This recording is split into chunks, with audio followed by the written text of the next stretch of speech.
அனைவருக்கும் மந்திர வணக்கம். அன்பானவர்களே, இது ஒரு மாந்திரிகம் யூடியூப் சேனல். மாந்திரிகத்தில் இருக்கக்கூடிய நல்ல அற்புதமான விஷயங்களை தொடர்ந்து நம்ம சேனலில் உங்களோட பகிர்ந்துட்டு இருக்கேன்.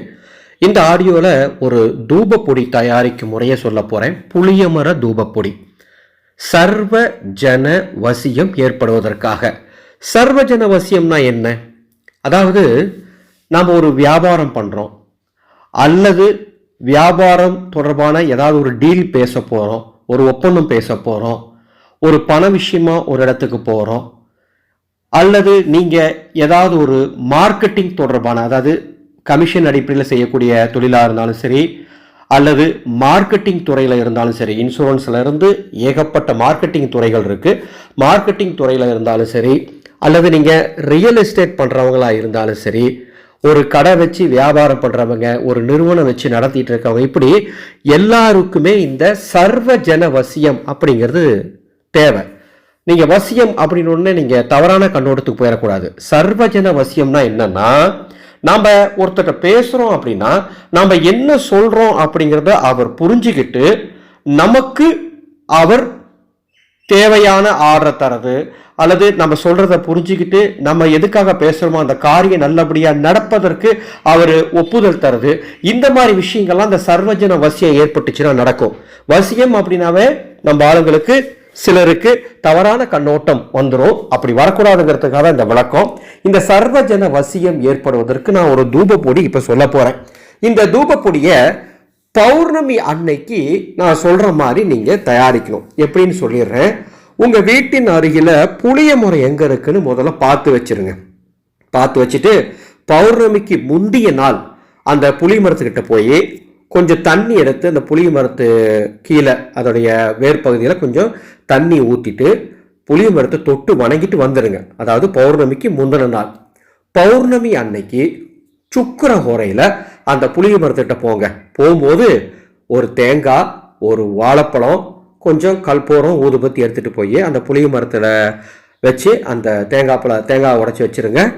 ஊதுபத்தி கற்பூரம் காட்டி புளிய மரத்தை தொட்டு வணங்கிட்டு 9 முறை சுற்றி வாங்க.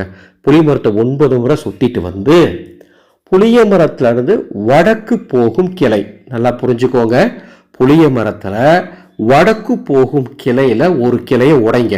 நீங்கள் தான் உடைக்கணும். அதுவும் அருவாள் பயன்படுத்தக்கூடாது, கைகளில் தான் நீங்கள் உடைக்கணும்.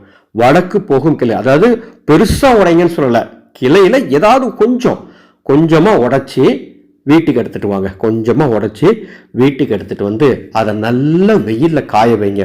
ஒரு வாரம் நல்ல வெயிலில் உலரட்டும். காய்ந்த பிறகு அதை பொடியாக்கணும். அதில் தான் சாமர்த்தியம் இருக்குது. எப்படி பொடியாக்கணும்னு சொல்கிறேன் கேளுங்க. ஒரு புது மண் சட்டி வாங்கிக்கோங்க. அந்த புளிய மர கிளையை சின்ன சின்னதாக உடைச்சி, அருவாளை பயன்படுத்தாதீங்க, கையிலேயே உடைங்க. சின்ன சின்னதாக உடைச்சி அந்த பானையில் போட்டுருங்க.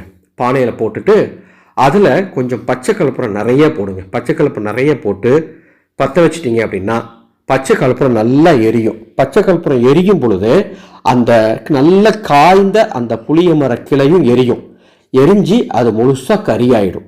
அந்த கறியை எடுத்து ஒரு டப்பாவில் சேகரிச்சுக்கோங்க. சேகரிச்சுட்டு அந்த கறியை நீங்கள் சாம்பிராணி புகை போடுறீங்க இல்லையா, அந்த சாம்பிராணியோட கலந்து தூபம் போடுங்க. இவ்வளவுதான். ரொம்ப சிம்பிளாக சொல்லியிருக்கேன். இதில் விஷயம் என்னன்னா, பௌர்ணமி அன்னைக்கு நான் சொன்ன மாதிரி புளிய மரத்துக்கிட்ட போய் அந்த வடக்கு போகும் கிளையில ஒரு கிளையை உடைச்சிட்டு வரணும். அதுதான் விசேஷம். அவ்வாறு உடைத்து எடுத்துட்டு வந்து கறியாக்கி அந்த கறியை நீங்கள் சாம்பிராணியோட கலந்து வச்சுக்கோங்க. தினமும் ஒரு முறை போடுங்க. தினமும் ஒரு முறை சாம்பிராணி தூபம் போடுங்க, அல்லது வாரம் ஒரு முறை சாம்பிராணி தூபம் போடுங்க. ரொம்ப எளிமையான ஒரு சர்வஜன வசிய தூபம் தயாரிக்கும் முறை உங்களுக்கு சொல்லி கொடுத்துருக்கேன். அனைவரும் செய்து பயன் பெறுக.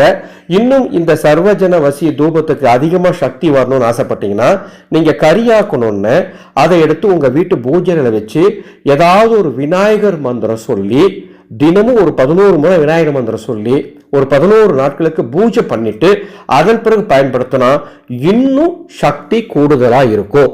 அனைவரும் இந்த தூபப்பொடியை தயார் செய்து, யாருக்கு சர்வஜன வசியம் வேணுமோ அவங்க இந்த தூபப்பொடியை தயார் செய்து பயன்படுத்துங்கள். அன்பு சொந்தங்களே, நமது ஆரந்தோலி மந்திர பீடத்தில் தற்போது அனைத்து விதமான பிரச்சனைகளுக்கும் சகல பிரச்சனைகளுக்கும் மூலிகளை கொண்டு அஞ்சனமைகள் மற்றும் தூபப்பொடிகள் மற்றும் எந்திரங்கள் நம்ம தயார் செய்து தந்துட்டு இருக்கோம். உங்களுக்கு தேவைன்னா என்னுடைய வாட்ஸ்அப் நம்பருக்கு தொடர்பு கொள்ளுங்க. அதே மாதிரி மாந்திரிக கலையை 21 நாள்ல நீங்க கத்துக்க விரும்பினா ஒரு மாந்திரிக வித்தை எனும் ஒரு வாட்ஸ்அப் வித்தையை நாம் இப்ப தந்துட்டு இருக்கோம். அந்த வித்தையில சேரணும் அப்படின்னு சொன்னா என்னுடைய வாட்ஸ்அப் நம்பருக்கு தொடர்பு கொள்ளுங்க. நீங்க வீட்டில் இருந்தபடியே இந்த மாந்திரிக கலையை கற்றுக்கொண்டு தொழிலாக சேவையாக செய்யலாம். மீண்டும் அடுத்த ஒரு பதிவில் சந்திக்கிறேன். மாக்காளியே நமக.